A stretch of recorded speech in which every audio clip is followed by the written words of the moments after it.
आज हम समझने वाले हैं प्रेजेंट परफेक्ट टेंस के बारे में। प्रेजेंट परफेक्ट टेंस के बारे में समझते हैं। प्रेजेंट परफेक्ट टेंस का हिंदी क्या होता है, प्रेजेंट परफेक्ट टेंस का पहचान क्या था, इसका नियम क्या था, तो इसको हम इस वीडियो में समझने वाले हैं। तो चलिए हम लोग धीरे धीरे समझते हैं। चलिए, प्रेजेंट परफेक्ट टेंस का हिंदी जो होता है वर्तमान पूर्ण काल होता है। वह काल जिसमें जो भी कार्य किया जाता है पूर्ण रूप से खत्म हो जाता है। हम समझते हैं वर्तमान पूर्ण काल के बारे में। वर्तमान पूर्ण काल क्या होता है? वह काल जिसमें कोई भी कार्य पूर्ण रूप से खत्म हुआ रहता है, पूर्ण रूप से खत्म हुआ रहता है। तो इसकी पहचान को हम जानते हैं क्या होता है। इसका प्रेजेंट परफेक्ट टेंस का पहचान क्या होता है? चुका है, चुकी है, चुके हैं, या है, ई है, इत्यादि शब्द आते हैं। यही होता है प्रेजेंट परफेक्ट टेंस का पहचान। प्रेजेंट परफेक्ट टेंस का पहचान तो हम लोग जान चुके हैं। प्रेजेंट परफेक्ट टेंस का पहचान हम लोग जान चुके हैं। अब उसके बाद समझते हैं क्या। अब देखिए, इसका स्ट्रक्चर हम समझते हैं। इसका स्ट्रक्चर क्या होता है? सबसे पहले क्या लिखा जाता है? सब्जेक्ट लिखा जाता है। देखिए, सबसे पहले हमने लिख दिया subject plus has have plus verb का थर्ड फॉर्म प्लस ऑब्जेक्ट। हमने क्या कहा है कि वर्तमान पूर्ण काल में वह होता है कि किसी भी कार्य को लिया जाए वह पूर्ण रूप से खत्म हो गया होगा। अब देखिए, इसका एग्जाम्पल समझते हैं। एग्जाम्पल के लिए एग्जाम्पल में समझते हैं।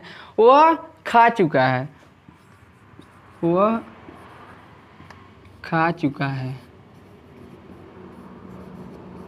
वह खा चुका है। अब जब वह खा चुका है तो देखिए, हमने बताया है क्या पहचान में कि जिस वाक्य के अंत में चुका है, चुकी है, चुके हैं, चुका है आया है। अब जिस वाक्य के अंत में चुका है, चुकी है, चुके हैं, तो वह वाक्य प्रेजेंट परफेक्ट टेंस का होता है। तो इसका हम लोग अनुवाद इंग्लिश में कैसे करेंगे, ट्रांसलेशन। अब देखिए, सबसे पहले हम लोग सब्जेक्ट को देखेंगे। सब्जेक्ट, अब सब्जेक्ट वह है। अब वह का इंग्लिश क्या होता है? ही होता है। ही क्यों लग रहा है?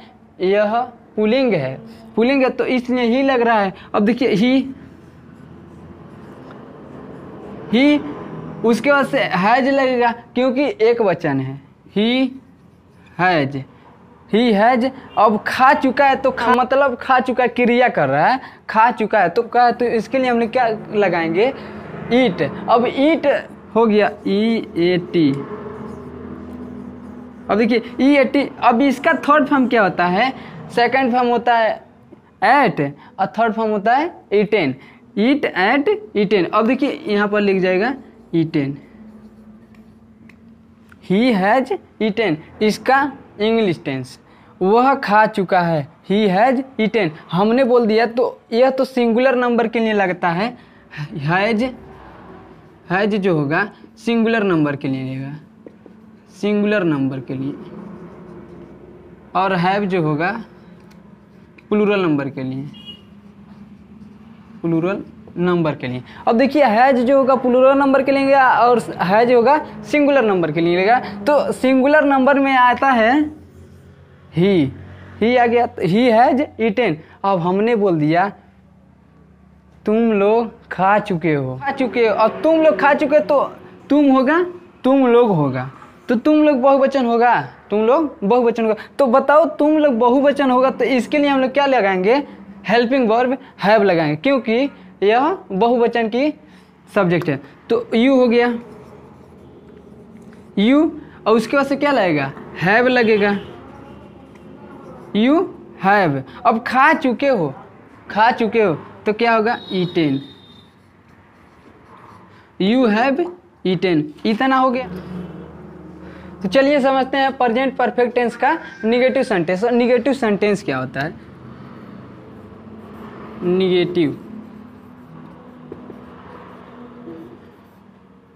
निगेटिव मतलब होता है नकारात्मक वाक्य, नकारात्मक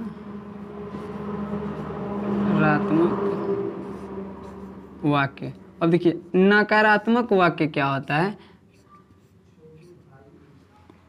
नकारात्मक वाक्य। अब नकारात्मक वाक्य में नहीं के पक्ष में कार्य किया जाता है, नहीं के पक्ष में कार्य किया जाता है। अब इसका देखिए स्ट्रक्चर क्या होता है। स्ट्रक्चर को हम लोग समझते हैं।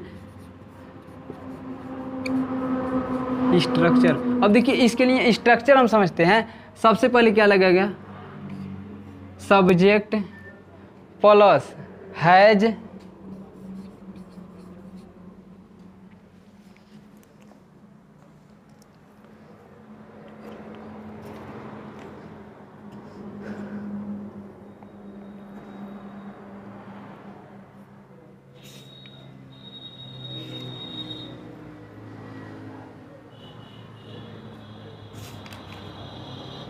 हाँ।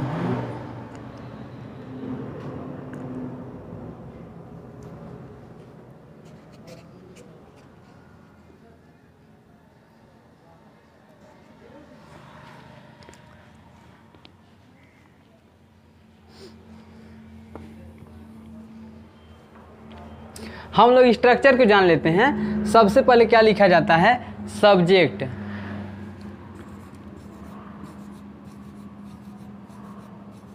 सब्जेक्ट प्लस हैज या हैव, हैज या हैव। उसके बाद से नाट लगेगा, फिर प्लस वर्ब का थर्ड फॉर्म प्लस ऑब्जेक्ट हो गया।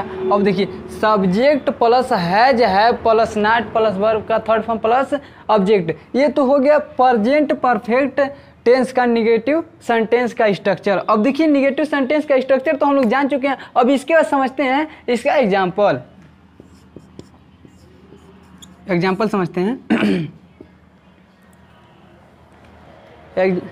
तो इसके लिए एग्जाम्पल हम समझते हैं। वह खाना नहीं खा चुका है, वह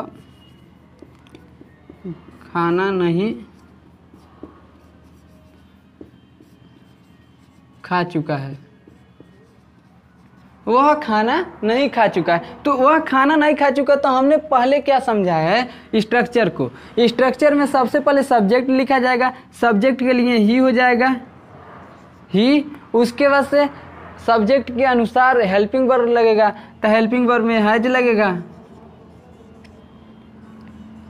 he has not eaten the food, he has not eaten the food. तो हमने इसको समझ लिया है कि subject plus has have plus not plus verb का थर्ड फॉर्म प्लस ऑब्जेक्ट, तो ये तो हो गया निगेटिव सेंटेंस हो गया। तो हम लोग समझ चुके हैं हैज जो होगा एक वचन के लिए, हैव जो होगा बहुवचन के लिए। तो इतना तो हम लोग समझ चुके हैं। तो उसके बाद से हम समझते हैं क्या बहुवचन के लिए कोई एग्जाम्पल देते हैं।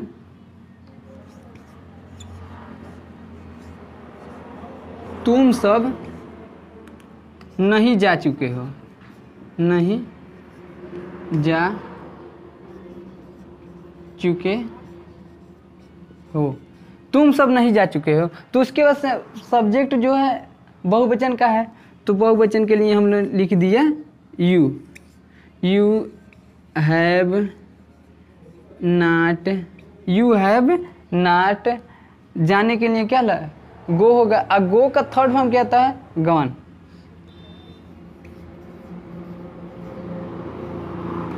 यू हैव नॉट गॉन हो गया।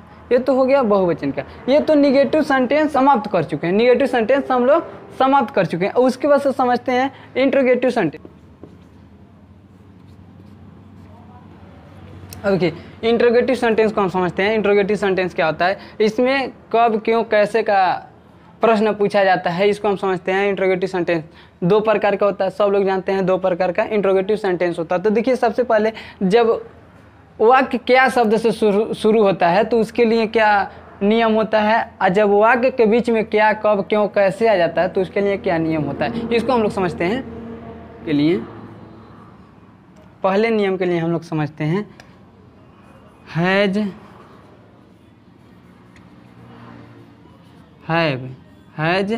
और हैव, हैज और have plus subject plus verb का थर्ड फॉर्म प्लस ऑब्जेक्ट,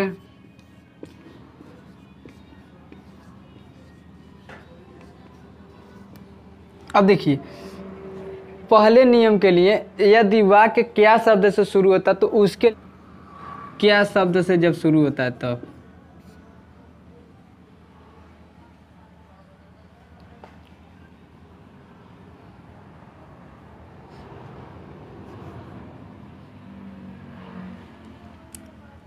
अब देखिए स्ट्रक्चर तो हमने लिख लिया है। स्ट्रक्चर के बाद समझते हैं एग्जाम्पल में। एग्जाम्पल को समझते हैं। एग्जाम्पल क्या होता है?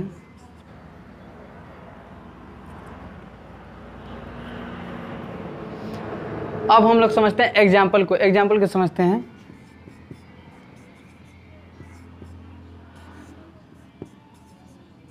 अब देखिए एग्जाम्पल को हम लोग समझते हैं। इसमें दिया है क्वेश्चन वर्ड पहले लिखा जाएगा। एग्जाम्पल में क्या वह जा चुका है, क्या वह जा चुका है।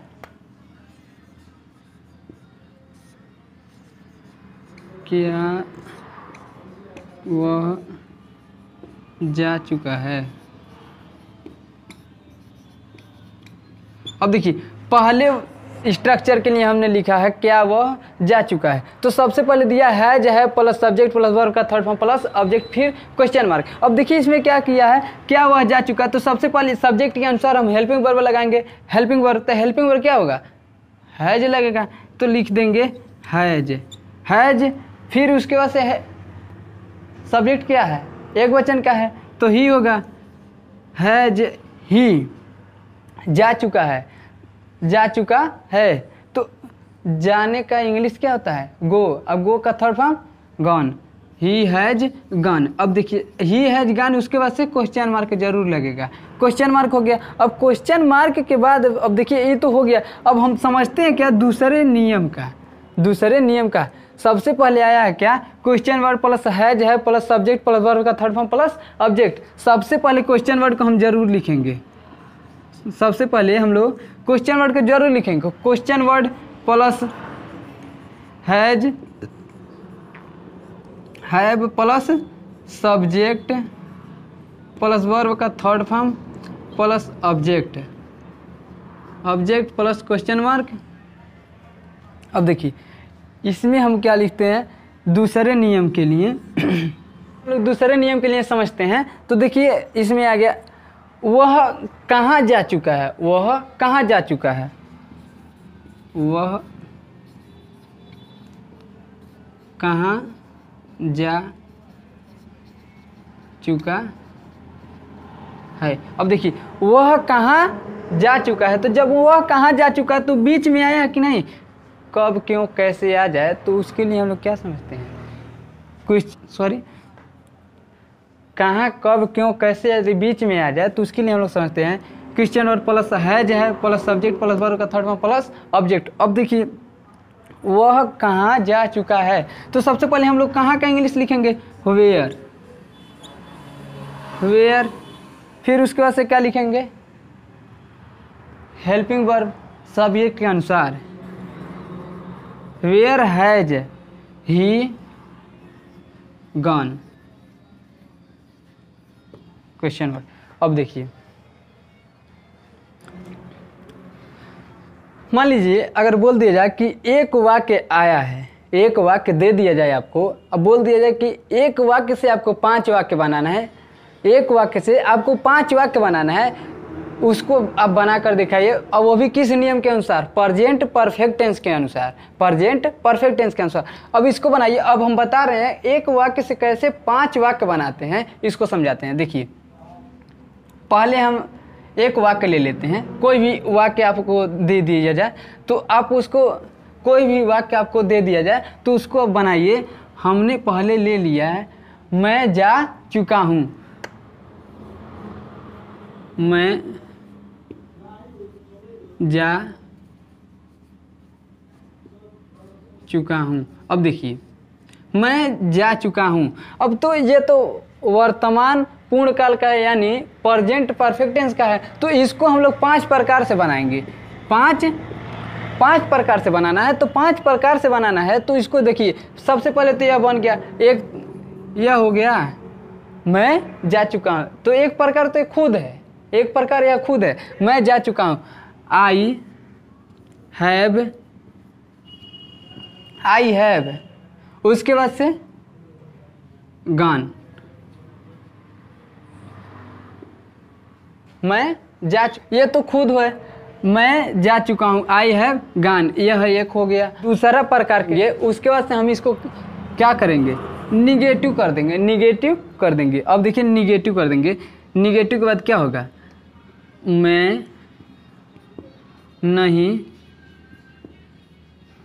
जा चुका हूँ, मैं नहीं जा चुका हूँ। I have not gonna. अब देखिए आई हैव नॉट गन, यह दूसरा प्रकार हो गया। अब तीसरा प्रकार क्या होता है? अब देखिए तीसरा प्रकार, क्या मैं जा चुका हूँ, क्या मैं जा चुका हूँ। अब देखिए क्वेश्चन मार्क जरूरी है, क्या मैं जा चुका हूँ। तो क्या मैं जा चुका हूँ, तो इसको हम यहाँ कर देंगे हैव, पहले लिख देंगे हैव हो गया पहले, उसके बाद से आई हैव आई गॉन हो गया, हैव आई गॉन। 3 प्रकार का बना। अब चौथा प्रकार में देखिए क्या होता है। चौथा प्रकार में मैं क्या जा चुका हूँ,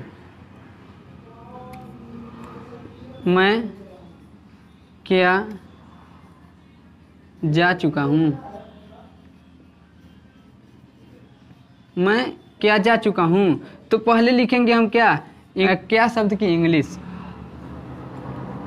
व्हाट हैव आई गॉन। अब देखिए 4 प्रकार हो गया। अब 5वां प्रकार में देखिए क्या होता है। 5वां प्रकार क्या होता है? अब देखिए मैं क्या नहीं जा चुका हूँ, नहीं जा चुका हूँ। अब देखिए मैं क्या नहीं जा चुका हूँ, तो सबसे पहले क्या की इंग्लिश बनेगी, what have I not gonna. अब देखिए ये तो एक वाक्य का 5 प्रकार बनाना हो तो इस तरह बनता है। अब देखिए एक वाक्य से 5 प्रकार बना है, 5 प्रकार बना। इसी के साथ आज की मजदूरी यहीं खत्म करते हैं। अगर तुम्हें वीडियो पसंद आई तो लाइक मारो यार। मुझे नहीं पता, मुझे 2 मिलियन लाइक्स चाहिए, कैसे ना कैसे करके मुझे चाहिए।